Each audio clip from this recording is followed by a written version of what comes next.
Chapter 14. The later Mughals, the Marathas and other provincial kingdoms. অধ্যায় 14 পরবর্তী মুঘল মারাঠা এবং অন্যান্য প্রাদেশিক রাজ্য। As we have discussed earlier, even during the long and strong reign of Emperor Aurangzeb, the unity and stability of the Mughal Empire was shaken. However, in spite of these setbacks, the Mughal army and administration was still quite efficient at the time of his death in 1707 CE. This year is generally referred as the differentiating year to separate the era of the Great Mughals from that of the Lesser Mughals, also known as the later Mughals. The Mughal Empire declined rapidly after the death of Aurangzeb and it was in no position to militarily enforce its regulations on the other parts of the empire. As a result, many provincial governors started to assert their authority. Many kingdoms that were earlier subjugated by the Mughals also started proclaiming independence. In due course of time, they gained independent status. The period between 1707 CE and 1761 CE, the time of Aurangzeb's death to the period when the Third Battle of Panipat took place, wherein Ahmad Shah Abdali defeated the Maratha chiefs, witnessed the resurgence of regional identities and highlighted a sorry state of affairs for the once mighty Mughals. The Mughal court became the scene of factions among the nobles. আমরা আগেই আলোচনা করেছি, সম্রাট আওরঙ্গজেবের দীর্ঘ ও শক্তিশালী রাজত্বকালেও মুঘল সাম্রাজ্যের ঐক্য ও স্থিতিশীলতা নড়বড়ে হয়েছিল।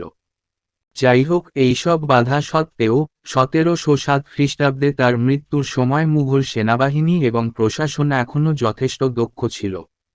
এই বছরটিকে সাধারণত ছোট মুঘলদের থেকে মহান মুঘলদের যুগকে আলাদা করার জন্য আলাদা বছর হিসাবে উল্লেখ করা হয়, যা পরবর্তী মুঘল নামেও পরিচিত। আওরঙ্গজেবের মৃত্যুর পর মুঘল সাম্রাজ্যের দ্রুত পতন ঘটে এবং সাম্রাজ্যের অন্যান্য অংশে সামরিকভাবে তার বিধিবিধান কার্যকর করার মতো অবস্থা ছিল না। ফলস্বরূপ, অনেক প্রাদেশিক গভর্নর তাদের কর্তৃত্ব জাহির করতে শুরু করেন। মুঘলদের দ্বারা পূর্বে পরাধীন অনেক রাজ্য স্বাধীনতা ঘোষণা করতে শুরু করে। যথাসময়ে তারা স্বাধীন মর্যাদা লাভ করে। 1707 খ্রিস্টাব্দ থেকে 1761 খ্রিস্টাব্দের মধ্যে সময়কাল আওরঙ্গজেবের মৃত্যুর সময় থেকে পানিপথের তৃতীয় যুদ্ধ সংঘটিত হওয়ার সময়, যেখানে আহমদ শাহ আবদালি মারাঠা প্রধানদের পরাজিত করেছিলেন, আঞ্চলিক পরিচয়ের পুনরুত্থান প্রত্যক্ষ করেছিল এবং একটি দুঃখজনক পরিস্থিতি তুলে ধরেছিল। একসময় পরাক্রমশালী মুঘল দরবার অভিজাতদের মধ্যে দলাদলির দৃশ্যে পরিণত হয়। In 1707 CE, when Aurangzeb died, a war of succession broke out among his three surviving sons, Muazzam, the governor of Kabul, Muhammad Bakhsh, the governor of Deccan, and Muhammad Azam Shah, the governor of Gujarat. Finally, Muazzam emerged victorious after defeating Muhammad Azam Shah in the Battle of Jajau, and ascended the throne with the title of Bahadur Shah I.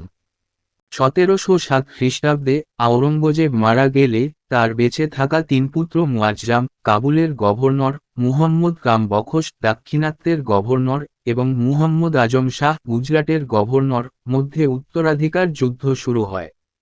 অবশেষে, জাজাউয়ের যুদ্ধে মুহাম্মদ আজম শাহকে পরাজিত করার পর মুয়াজ্জাম বিজয়ী হন এবং বাহাদুর শাহ এক উপাধি নিয়ে সিংহাসনে আরোহণ করেন। The later Mughals, Parabati Mughala, Bahadur Shah I or Muazzam or Shah Alam I, 1707 to 1712 CE. Bahadur Shah এক বা মুয়াজ্জাম বা শাহ আলম এক, 1707 থেকে 1712 খ্রিস্টাব্দ। Ascended the throne with the title of Bahadur Shah at the age of 63 years. 63 বছর বয়সে বাহাদুর শাহ উপাধি নিয়ে সিংহাসনে আরোহণ করেন। He followed a policy of compromise towards the nobles, granting them appropriate territories and postings, pardoning even those nobles who had supported his rivals. However, due to his reckless grants of jagirs and promotions, the position of the state finances worsened. Historians often believe that the real power was in the hands of his wazir, Zulfikar Khan. তিনি অভিজাতদের প্রতি আপোষ নীতি অনুসরণ করেছিলেন, তাদের উপযুক্ত অঞ্চল এবং পোস্টিং প্রদান করেছিলেন, এমনকি যারা তার প্রতিদ্বন্দ্বীদের সমর্থন করেছিলেন তাদেরও ক্ষমা করেছিলেন। তবে জায়গির ও পদোন্নতি বেপরোয়া অনুদানের কারণে রাষ্ট্রীয় অর্থের অবস্থা আরও খারাপ হয়। ঐতিহাসিকরা প্রায়ই বিশ্বাস করেন যে আসল ক্ষমতা ছিল তার উজির জুলফিকার খানের হাতে। He adopted a more tolerant attitude towards Hindus. He never abolished the jizya, but the efforts to collect the tax were not that steadfast. তিনি হিন্দুদের প্রতি আরও সহনশীল মনোভাব গ্রহণ করেছিলেন। তিনি কখনোই জিজিয়া বাতিল করেননি, কিন্তু কর আদায়ের প্রচেষ্টা ততটা অবিচল ছিল না। During his reign, the independence of Mewar and Marwar was acknowledged. However, the settlement could not restore these states to become fully committed warriors for the Mughal cause. তার শাসনামলে মেওয়ার ও মারওয়ারের স্বাধীনতা স্বীকৃত হয়। যাই হোক, বন্দোবস্ত এই রাজ্যগুলিকে মুঘল কারণে সম্পূর্ণরূপে প্রতিশ্রুতিবদ্ধ যোদ্ধা হওয়ার জন্য পুনরুদ্ধার করতে পারেনি। The emperor's policy towards the Marathas was also that of half-hearted conciliation, as he released Shahu, but did not recognize him as the rightful Maratha king. Similarly, he granted Marathas Sardeshmukhi of Deccan, but failed to grant them Chauth and thus could not satisfy them fully. The Marathas thus continued to fight among themselves as well as against the Mughals in the Deccan. মারাঠাদের প্রতি সম্রাটের নীতিটিও ছিল অর্ধহৃদয় সমঝোতার মতো, কারণ তিনি শাহুকে মুক্তি দিয়েছিলেন, কিন্তু তাকে সঠিক মারাঠা রাজা হিসেবে স্বীকৃতি দেননি। একইভাবে তিনি দাক্ষিণাত্যের মারাঠাদের সারদেশমুখী প্রদান করেছিলেন, কিন্তু তাদের চৌথ দিতে ব্যর্থ হন এবং এইভাবে তাদের সম্পূর্ণরূপে সন্তুষ্ট করতে পারেননি। মারাঠারা এইভাবে নিজেদের মধ্যে এবং সেই সাথে দাক্ষিণাত্যে মুঘলদের বিরুদ্ধে লড়াই চালিয়ে যেতে থাকে। He was, however, successful in conciliating the Bundela chief, Chitrasal, and the Jat chief, Churaman, who also joined him in the campaign against the Sikhs. He gave a high mansab to Guru Gobind Singh, but there was rebellion of Banda Bahadur, and it was during the course of his campaign against Banda Bahadur, he died in 1712 CE. তবে তিনি বুন্দেলা প্রধান, চোত্রাসাল এবং জাট প্রধান চূড়ামনের সাথে সমঝোতা করতে সফল হন, যিনি শিখদের বিরুদ্ধে অভিযানে তার সাথে যোগ দিয়েছিলেন। তিনি গুরু গোবিন্দ সিংকে একটি উচ্চ মনসাব দিয়েছিলেন, কিন্তু বান্দা বাহাদুরের বিদ্রোহ হয়েছিল এবং এটি বান্দা বাহাদুরের বিরুদ্ধে তার প্রচারের সময় ছিল। তিনি 1712 খ্রিস্টাব্দে মারা যান। Mughal historians like Khafi Khan gave him the title of Shah-i-Bekhabar. খাফি খানের মতো মুঘল ইতিহাসবিদরা তাকে শাহি বেখাবর উপাধি দিয়েছিলেন। জাহাঙ্গীর শাহ 1712-1713 CE, জাহাঙ্গীর শাহ 1712 থেকে 1713 খ্রিস্টাব্দ। With the death of Bahadur Shah, a new style of politics emerged in Mughals' political sphere.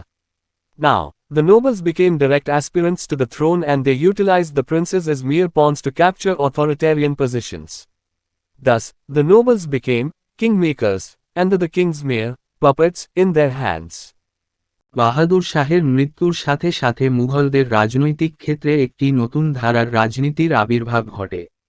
এখন সম্ভ্রান্ত ব্যক্তিরা সিংহাসনের সরাসরি আকাঙ্ক্ষী হয়ে ওঠে এবং তারা কর্তৃত্ববাদী অবস্থানগুলি দখল করার জন্য রাজকুমারদেরকে নিছক পেদা হিসাবে ব্যবহার করে। এভাবে অভিজাতরা, রাজা মেকার এবং রাজারা তাদের হাতের পুতুল হয়ে ওঠে। Jahangir Shah was the first puppet ruler in Mughal India. He ascended the throne because of the support of the most powerful Iranian noble and his vizier, Zulfikar Khan, who had the reins of the executive in his hands. Jahangir Shah ছিলেন মুঘল ভারতে প্রথম পুতুল শাসক। তিনি সিংহাসনে আরোহণ করেন সবচেয়ে শক্তিশালী ইরানি অভিজাত এবং তার উজির জুলফিকার খানের সমর্থনের কারণে, যার হাতে নির্বাহীর লাগাম ছিল। Zulfikar Khan reversed many policies of Aurangzeb and also tried to establish friendly relations with the Rajputs, the Marathas and different Hindu chieftains. He abolished the jizya and accorded title of Mirza Raj Savai on Jaya Singh of Amba and gave the title of Maharaja to Ajit Singh. He also granted the Chauth and Sardeshmukhi of Deccan to Shahu, along with reconciling with Churaman Jat and Chhatrazal Bundela.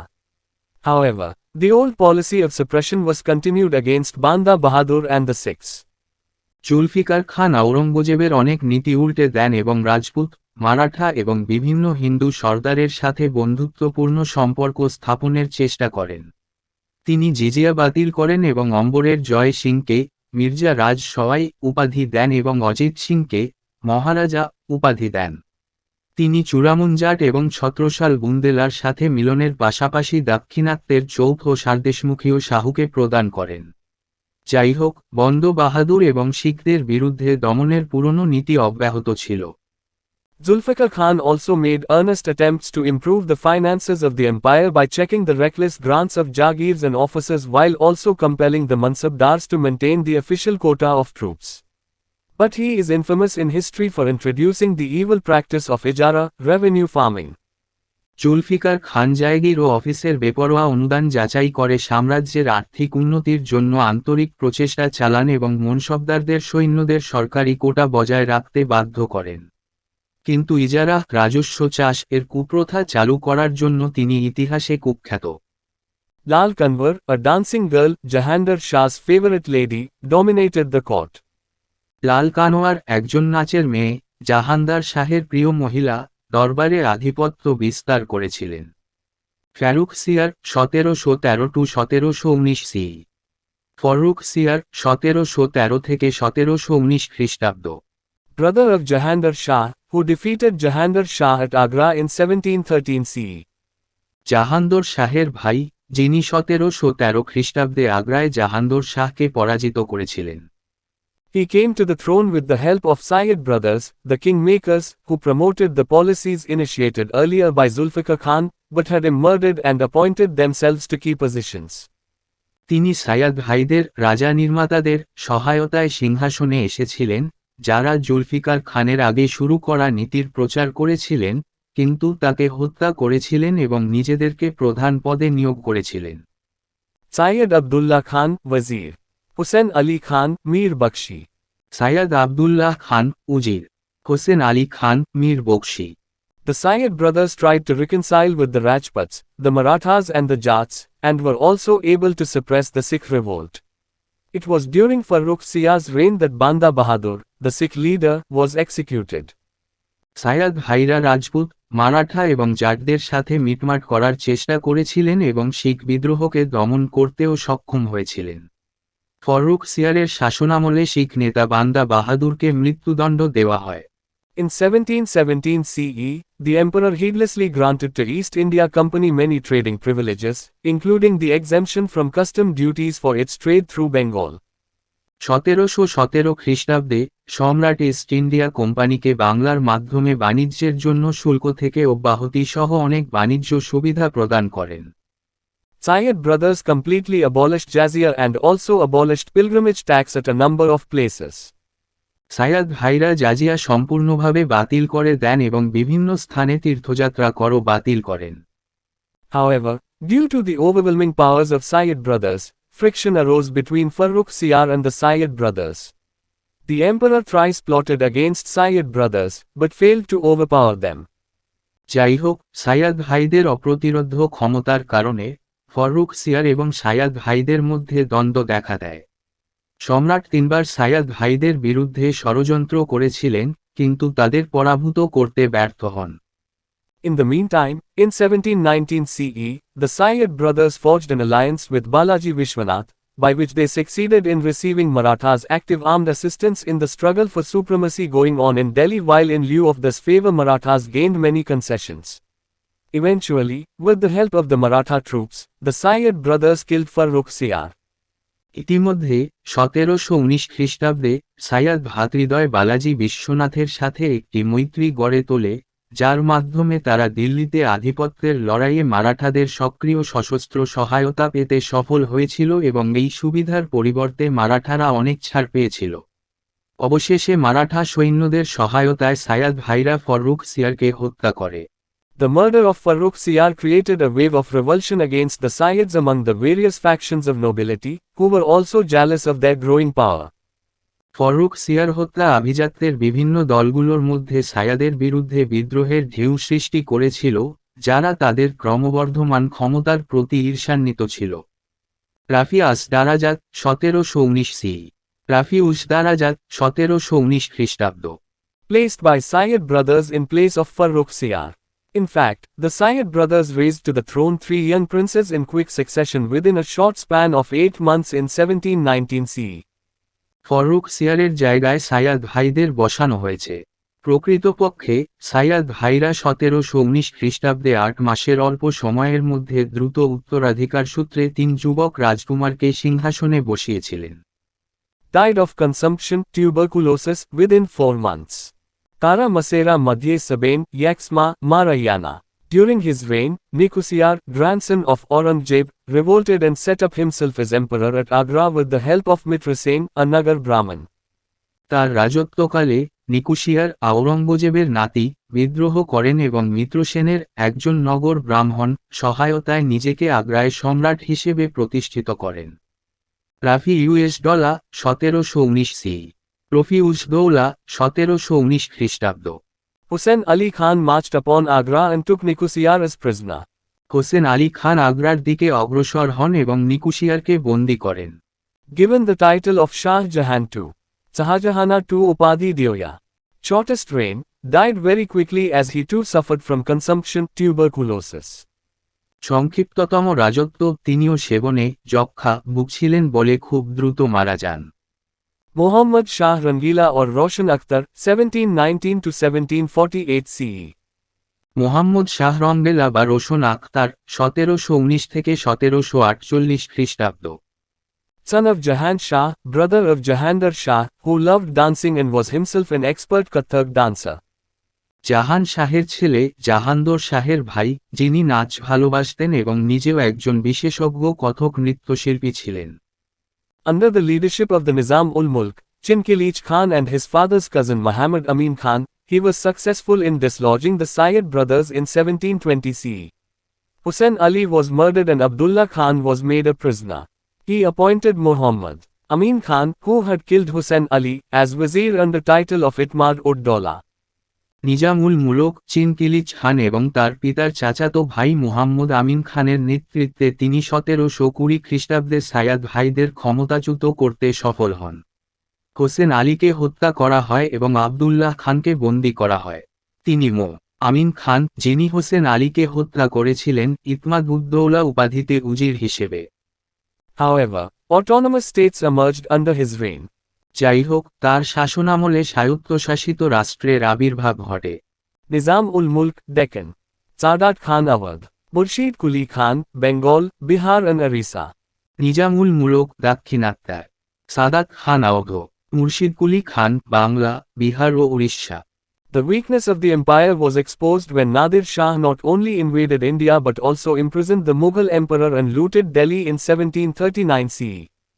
সাম্রাজ্যের দুর্বলতা প্রকাশ পায় যখন নাদির শাহ কেবল ভারত আক্রমণই করেননি বরং মুঘল সম্রাটকে বন্দী করেন এবং 1739 খ্রিস্টাব্দে দিল্লি লুট করেন। Nadir Shah invasion, 1739 CE. Nadir Shah was the emperor of Iran who rose from being the son of poor shepherd to a national hero by driving the Afghans out of Iran. Nadir Shah আক্রমণ, 1739 খ্রিস্টাব্দ। নাদির শাহ ছিলেন ইরানের সম্রাট যিনি আফগানদের Iran থেকে তাড়িয়ে দিয়ে গরিব রাখালের সন্তান থেকে জাতীয় বীরে পরিণত হন। Reasons for invasion. Akramanera Karana. Muhammad Shah Rangila suddenly withdrew his ambassador from the Persian court and snapped all diplomatic ties with that country after Nadir Shah came to power in 1736 CE. He sent 3 envoys to the Mughal court and his third envoy was detained by Rangila, which probably infuriated him. 1736 খ্রিস্টাব্দে নাদির শাহ ক্ষমতায় আসার পর মোহাম্মদ শাহ রঙ্গেলা হঠাৎ করে পারস্য আদালত থেকে তার রাষ্ট্রদূতকে প্রত্যাহার করে নেন এবং সেই দেশের সাথে সমস্ত কূটনৈতিক সম্পর্ক ছিন্ন করেন। তিনি মুঘল দরবারে 3 জন দূত পাঠান এবং তার তৃতীয় দূতকে রঙ্গিলা আটক করে, যা সম্ভবত তাকে ক্ষুব্ধ করেছিল। Also, Rangila gave shelter to some Afghan nobles who had escaped from Nadir Shah when he had invaded Afghanistan. এছাড়াও, রঙ্গেলা আফগানিস্তান আক্রমণ করার সময় নাদির শাহের কাছ থেকে পালিয়ে আসা কিছু আফগান সম্ভ্রান্ত ব্যক্তিকে আশ্রয় দিয়েছিলেন। Nizam-ul-Mulk and Sadat Khan sent special messages to Nadir Shah inviting him to invade India.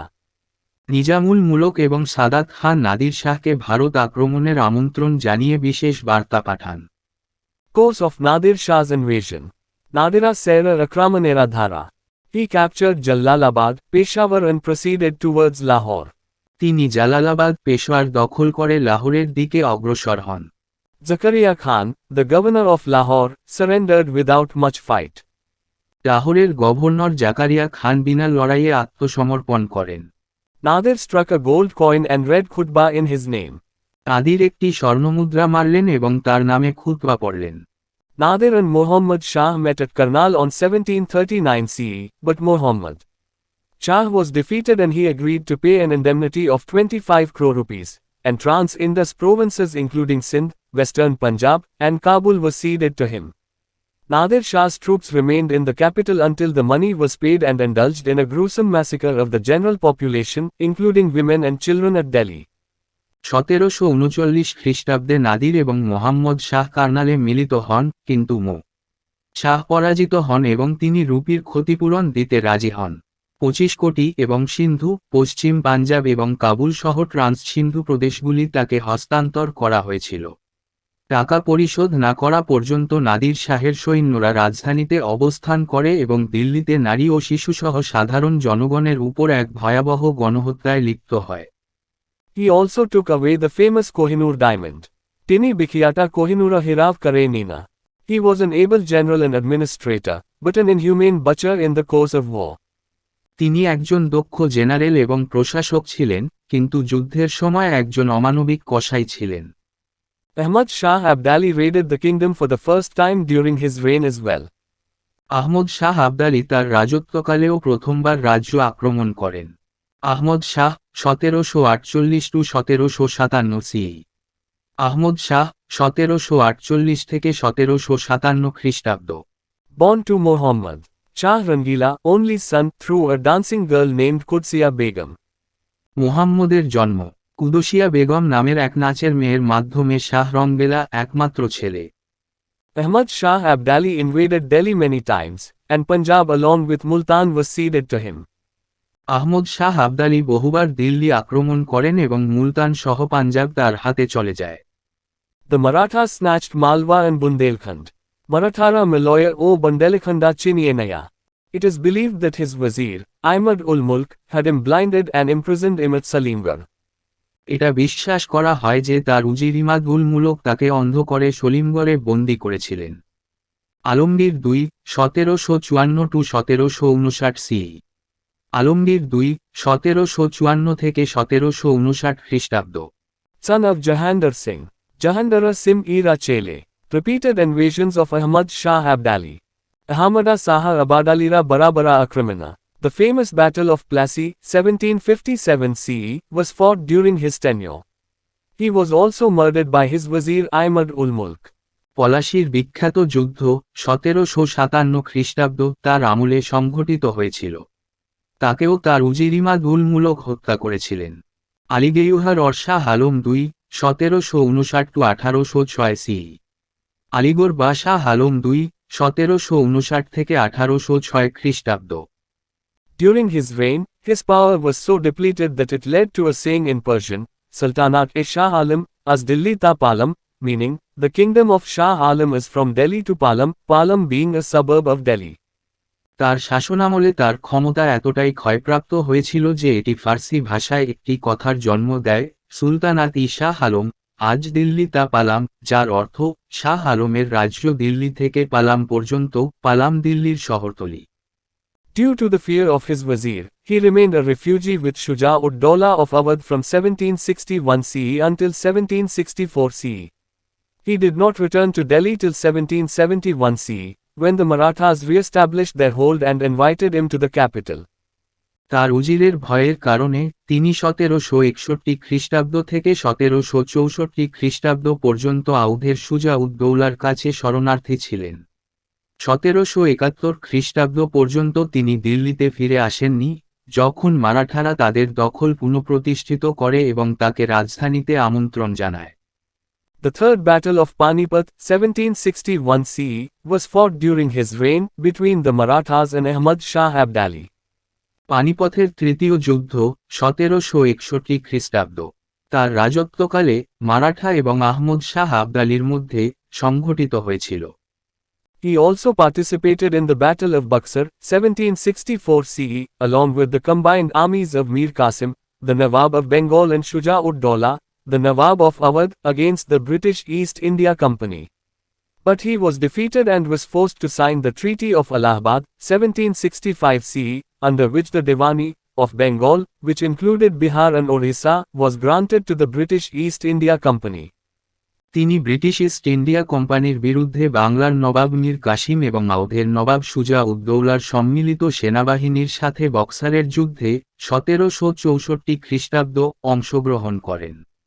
কিন্তু তিনি পরাজিত হন এবং এলাহাবাদের চুক্তিতে স্বাক্ষর করতে বাধ্য হন 1765 খ্রিস্টাব্দ, যার অধীনে বাংলার দেওয়ানি, যার মধ্যে বিহার এবং ওড়িশা অন্তর্ভুক্ত ছিল, ব্রিটিশ ইস্ট ইন্ডিয়া কোম্পানিকে দেওয়া হয়েছিল। আবার 1806 সি।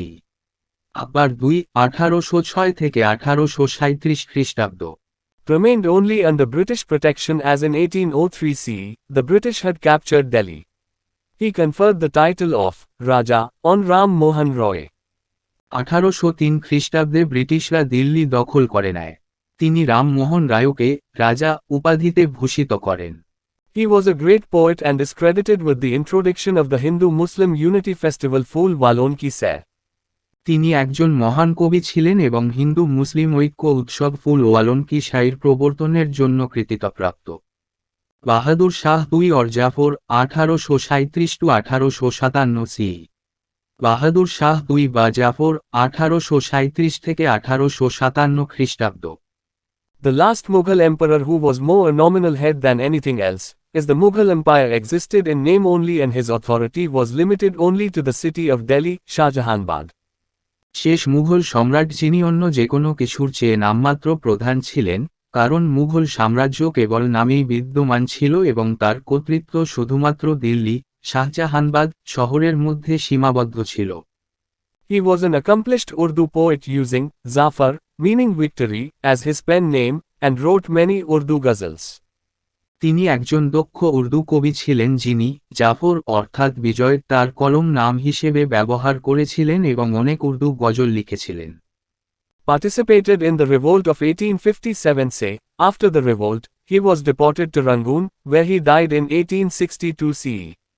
1857 সালের বিদ্রোহে অংশগ্রহণ করেন, বিদ্রোহের পর তাকে রেঙ্গুনে নির্বাসিত করা হয়, যেখানে তিনি 1862 খ্রিস্টাব্দে মারা যান। Decline of the Mughals. Mughaladera Patana. The causes for the decline and the downfall of the Mughal Empire was the combination of varied political, social and economic factors. Mughal সাম্রাজ্যের পতন এবং পতনের কারণগুলি ছিল বিভিন্ন রাজনৈতিক, সামাজিক এবং অর্থনৈতিক কারণগুলির সংমিশ্রণ। 1. Weak successors. Birbala Uttarasuri. None of Aurangzeb's successors could give any stability to the empire. আওরঙ্গজেবের উত্তরসূরিরা কেউই সাম্রাজ্যকে স্থিতিশীলতা দিতে পারেননি। They were absolutely inefficient and most of them were mere puppets in the hands of powerful nobles who often ran the administration on their behalf. তারা ছিল একেবারেই অদক্ষ এবং তাদের অধিকাংশই ছিল ক্ষমতাবান অভিজাতদের হাতের পুতুল যারা প্রায়ই তাদের পক্ষে প্রশাসন পরিচালনা করত। None of them had the ability to overcome the centrifugal forces to unite the empire. সাম্রাজ্যকে একত্রিত করার জন্য কেন্দ্রাতিক শক্তিকে পরাস্ত করার ক্ষমতা তাদের কারোরই ছিল না। The wars of succession that plagued Delhi from 1707 to 1719 CE gradually weakened the empire. 1707 থেকে 1719 খ্রিস্টাব্দের মধ্যে দিল্লির উত্তরাধিকার যুদ্ধগুলি সাম্রাজ্যকে ধীরে ধীরে দুর্বল করে দেয়। 2. Role of nobility. Abhijatera Bhumika. Another crucial factor for the disintegration of the Mughal Empire was the constant infighting between the nobles. They had assumed a lot of powers and the course of politics and state activities were guided by their individual interests. Mughal সাম্রাজ্যের বিচ্ছিন্নতার আরেকটি গুরুত্বপূর্ণ কারণ ছিল অভিজাতদের মধ্যে ক্রমাগত অন্তর্দ্বন্দ্ব। তারা অনেক ক্ষমতা গ্রহণ করেছিল এবং রাজনীতি ও রাষ্ট্রীয় কর্মকাণ্ড তাদের ব্যক্তিগত স্বার্থ দ্বারা পরিচালিত হয়েছিল। The Mughal court consisted of 4 groups of nobles. Mughala Darabara Karati Abhijata Dalera Samanbe Gatita, the Turanis, the Iranis, the Afghans, and the Indian-born Muslims.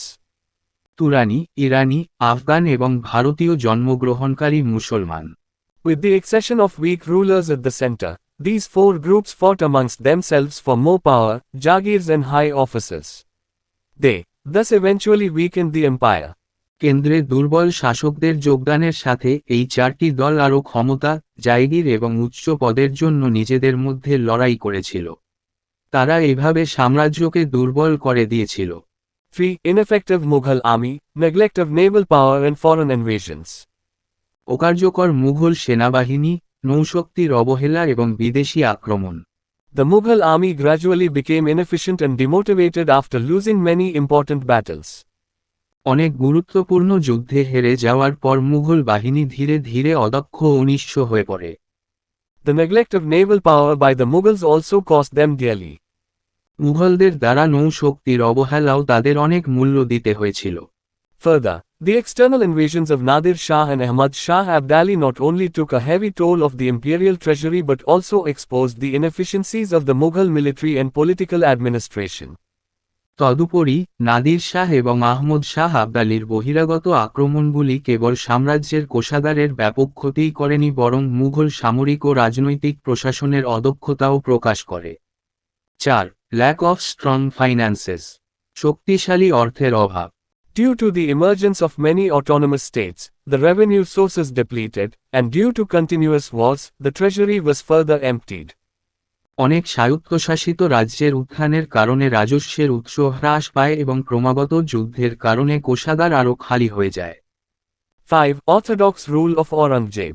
Aurangzeb era Gomra Sasana. To some extent, the religious and Deccan policies of Aurangzeb contributed to the empire's decline. He was ambitious and wanted to increase the geographical limits of his empire without taking into consideration the practicability of such moves.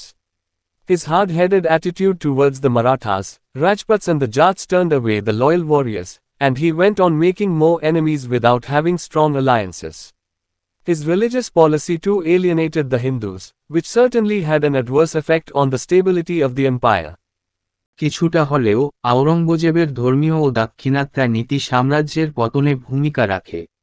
তিনি উচ্চাকাঙ্ক্ষী ছিলেন এবং এই ধরনের পদক্ষেপের বাস্তবতা বিবেচনা না করেই তার সাম্রাজ্যের ভৌগোলিক সীমা বৃদ্ধি করতে চেয়েছিলেন। মারাঠা, রাজপুত এবং জাটদের প্রতি তার কঠোর মনোভাব অনুগত যোদ্ধাদের ফিরিয়ে দেয় এবং তিনি শক্তিশালী জোট না করে আরও শত্রু তৈরি করতে থাকেন। তার ধর্মীয় নীতি হিন্দুদেরকেও বিচ্ছিন্ন করেছিল, যা অবশ্যই সাম্রাজ্যের স্থিতিশীলতার উপর বিরূপ প্রভাব ফেলেছিল। Mughal administration. Mughala Prasasana. A. Mir Bakshi means head of military, pay, and accounts office. Mir Bakshi মানে সামরিক, বেতন ও হিসাব অফিসের প্রধান। B. Khan-i Saman means head of imperial household. Khana-i Samana mane Rajakiya Paribarera Pradhana. C. Chief Qazi means head of judiciary department. Pradhana Kaji mane Bakara Bibhagera Pradhana. D. Mir Mal means Lord Privy Seal. Mira Mala mane Larda Privy Sealer. মাস্টুফি means auditor general. মুস্তাউফি অর্থ মহাহিসাব নিরীক্ষক। F. Mushrif means revenue secretary. Musarifa mane Rajasba Sasaba. G. Weka-i Navis means news reporter. Oyaka-i Nabisa mane New Year reporter. H. Mir Arz means in charge of petitions. Mira Araja mane Pitisanera Inakaja. I. Mir Tozak means master of ceremonies. Mira Tojaka mane Anusthanera Mastara. J. Amul Guzar means head of revenue administration in Paganas. Amul গুজার মানে পরগনার রাজস্ব প্রশাসনের প্রধান। কে. বিতাচ্চি means writer, record keeper. Bitakachia mane Lekhaka, Rekarda Raksaka. L. Shikdar or Shikdar means in charge of law and order. শিকদার বা শিকদার অর্থ আইন শৃঙ্খলার ভারপ্রাপ্ত কর্মকর্তা। M. Nask or Kankut means wherein estimate was made of the produce by government officials. Risk বা কানকুট মানে যেখানে সরকারি কর্মকর্তাদের দ্বারা উৎপাদিত পণ্যের অনুমান করা হয়েছিল। N. Muktai means fixed revenue demand leased in cash. Mukti mane nagade ijarakta stira rajasba kahida. O. Dehsala or Zabti system means average produce per bigha of each category of land was ascertained based on past 10 years' produce. তহশালা বা যাবতী পদ্ধতি মানে বিগত 10 বছরের উৎপাদনের ভিত্তিতে প্রতিটি শ্রেণীর জমির প্রতি বিঘা গড় উৎপাদন নির্ণয় করা হয়েছে। 1/3 of the average produce per bigha of land in respect to various crops in various categories of land, fixed as state demand. বিভিন্ন শ্রেণীর জমিতে বিভিন্ন ফসলের ক্ষেত্রে প্রতি বিঘা জমির গড় উৎপাদনের 1/3 রাষ্ট্রীয় চাহিদা হিসাবে নির্ধারিত। Adopted by East India Company in the Rayotwari system. Ryotwari পদ্ধতিতে ইস্ট ইন্ডিয়া কোম্পানি দ্বারা গৃহীত। Price of regional politics and states. Ankalika Rajaniti o Rajyera Urthana. The gradual weakening of the central Mughal authority further resulted in the creation of different provincial kingdoms. Interestingly, the Mughal court also did not oppose the formation of these states as its chief concerns at that point of time was twofold. firstly, assurance of the flow of the necessary revenue from the provinces, and secondly, the maintenance of at least the semblance of imperial unity, and both of these concerns were being met by these new states. কেন্দ্রীয় মুঘল কর্তৃত্ব ধীরে ধীরে দুর্বল হওয়ার ফলে বিভিন্ন প্রাদেশিক রাজ্যের সৃষ্টি হয়। মজার বিষয় হল, মুঘল দরবারও এই রাজ্য গঠনের বিরোধিতা করেনি, কারণ সেই সময়ে তার প্রধান উদ্বেগ ছিল দ্বিগুণ: প্রথমত, প্রদেশগুলি থেকে প্রয়োজনীয় রাজস্ব প্রবাহের নিশ্চয়তা, এবং দ্বিতীয়ত, অন্ততপক্ষে রাজ্যগুলির রক্ষণাবেক্ষণ। সাম্রাজ্যিক ঐক্যের আভাস এবং এই দুটি উদ্বেগ এই নতুন রাষ্ট্র দ্বারা পূরণ করা হচ্ছে। The states that arose in India during the phase of Mughal decline in the following century, between 1700 and 1850 CE, varied greatly in terms of their state resources, essential character, and their lifespan. For instance, a state such as Hyderabad had been in a region where there had been an older regional tradition of provincial states in the immediate pre-Mughal period too, whereas many of the other post-Mughal states were based on either ethnic or sectarian groupings such as the Jats, the Marathas, and the Sikhs. However, each of the contenders in the regions, in proportion to their strength, looked for and seized opportunities to establish their dominance over the others in the neighborhood. Thus, the regional states of this period can be divided into three categories. Mughal পতনের পর্যায় এবং পরবর্তী শতাব্দীতে 1700 থেকে 1850 খ্রিস্টাব্দের মধ্যে ভারতে যে রাজ্যগুলির উদ্ভব হয়েছিল সেগুলি তাদের রাষ্ট্রীয় সম্পদ, অপরিহার্য চরিত্র এবং তাদের জীবনকালের পরিপ্রেক্ষিতে ব্যাপকভাবে পরিবর্তিত হয়েছিল। উদাহরণস্বরূপ, হায়দ্রাবাদের মতো একটি রাজ্য এমন একটি অঞ্চলে ছিল যেখানে প্রাক মুঘল যুগেও প্রাদেশিক রাজ্যগুলির একটি পুরানো আঞ্চলিক ঐতিহ্য ছিল, যেখানে মুঘল পরবর্তী অন্যান্য রাজ্যগুলি জাতিগত বা সাম্প্রদায়িক গোষ্ঠীগুলির উপর ভিত্তি করেছিল, যেমন জাট, মারাঠা এবং শিখ। যাইহোক, অঞ্চলগুলির প্রতিটি প্রতিযোগী তাদের শক্তির অনুপাতে আশেপাশের অন্যদের উপর তাদের আধিপত্য প্রতিষ্ঠার সুযোগগুলি সন্ধান করেছিল এবং দখল করেছিল। সুতরাং, এই সময়ের আঞ্চলিক রাজ্যগুলিকে তিনটি শ্রেণীতে ভাগ করা যায়। 1. States formed by former Mughal nobles. Praktana Mughala Abhijatadera Dibara Gatita Rajyaguli. There were some states whose founders were important high Mansab Mughal nobles, who, on the basis of their growing strength and administrative ability, established some of the formidable provincial kingdoms. এমন কিছু রাজ্য ছিল যাদের প্রতিষ্ঠাতা ছিলেন গুরুত্বপূর্ণ উচ্চ মনসাব মুঘল অভিজাত, যারা তাদের ক্রমবর্ধমান শক্তি এবং প্রশাসনিক ক্ষমতার ভিত্তিতে কিছু শক্তিশালী প্রাদেশিক রাজ্য প্রতিষ্ঠা করেছিলেন।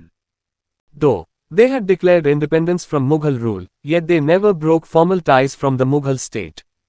যদিও তারা মুঘল শাসন থেকে স্বাধীনতা ঘোষণা করেছিল, তবুও তারা কখনোই মুঘল রাজ্য থেকে আনুষ্ঠানিক সম্পর্ক ছিন্ন করেনি। Some of the prominent states in this category were Bengal, whose founder was Murshid Quli Khan, Awadh, whose founder was Sadat Khan, and Hyderabad, whose founder was Nizam-ul-Mulk Asaf Jah. All three of these founder members were either former governors of these provinces or powerful members of the Mughal nobility. এই শ্রেণীর কিছু বিশিষ্ট রাজ্য ছিল বাংলা, যার প্রতিষ্ঠাতা ছিলেন মুর্শিদ কুলি খান, আওয়াধ, যার প্রতিষ্ঠাতা ছিলেন সাদাত খান, এবং হায়দ্রাবাদ, যার প্রতিষ্ঠাতা ছিলেন নিজামুল-মুলক আসাফ জাহ। এই তিনজন প্রতিষ্ঠাতা সদস্যই হয় এই প্রদেশের প্রাক্তন গভর্নর বা মুঘল আভিজাত্যের শক্তিশালী সদস্য। An interesting aspect pertaining to administration of these states was that in these states, many reforms were undertaken in the field of revenue assessment and even the zamindari system. For instance, in these states, revenue was collected with great strictness in cash from all zamindars, and as a result of this, many zamindars had to eventually borrow money, and thus, there was rise of the moneylenders or mahajans and bankers in these states, since both the state and the landed class depended on them for loans. Gradually, there was a rise in the status of these bankers, who not only became powerful but also started to influence the administration, which further led to development of a new system known as Ijaradari system, wherein the state auctioned its right to collect taxes to the highest bidders known as Jaredas, who were usually bankers and mahajans, while in turn, the state was assured of a fixed income.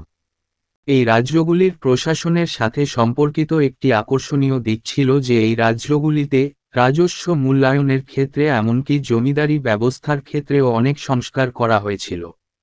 উদাহরণস্বরূপ, এই রাজ্যগুলিতে সমস্ত জমিদারদের কাছ থেকে নগদ অর্থে অত্যন্ত কঠোরতার সাথে রাজস্ব সংগ্রহ করা হয়েছিল এবং এর ফলস্বরূপ অনেক জমিদারকে শেষ পর্যন্ত টাকা ধার করতে হয়েছিল এবং এইভাবে এই রাজ্যগুলিতে মহাজনের এবং ব্যাংকারদের উত্থান হয়েছিল।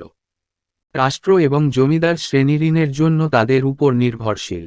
ধীরে ধীরে এই ব্যাংকারদের মর্যাদা বৃদ্ধি পায়, যারা কেবল শক্তিশালী হয়ে ওঠেনি কিন্তু প্রশাসনকে প্রভাবিত করতে শুরু করে, যার ফলে ইজারাদারি পদ্ধতি নামে পরিচিত একটি নতুন ব্যবস্থার বিকাশ ঘটে, যেখানে রাষ্ট্র সর্বোচ্চ দরদাতাদের কাছে কর আদায়ের অধিকার নিলাম করে।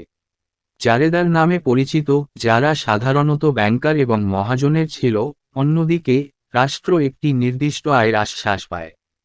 It is however pertinent to note that the system was not promoted during Mughal rule, as there were chances that those who collected the tax would collect much more than fixed settled amount, exploiting the peasants, while giving less to the state, thereby causing losses to the state revenue.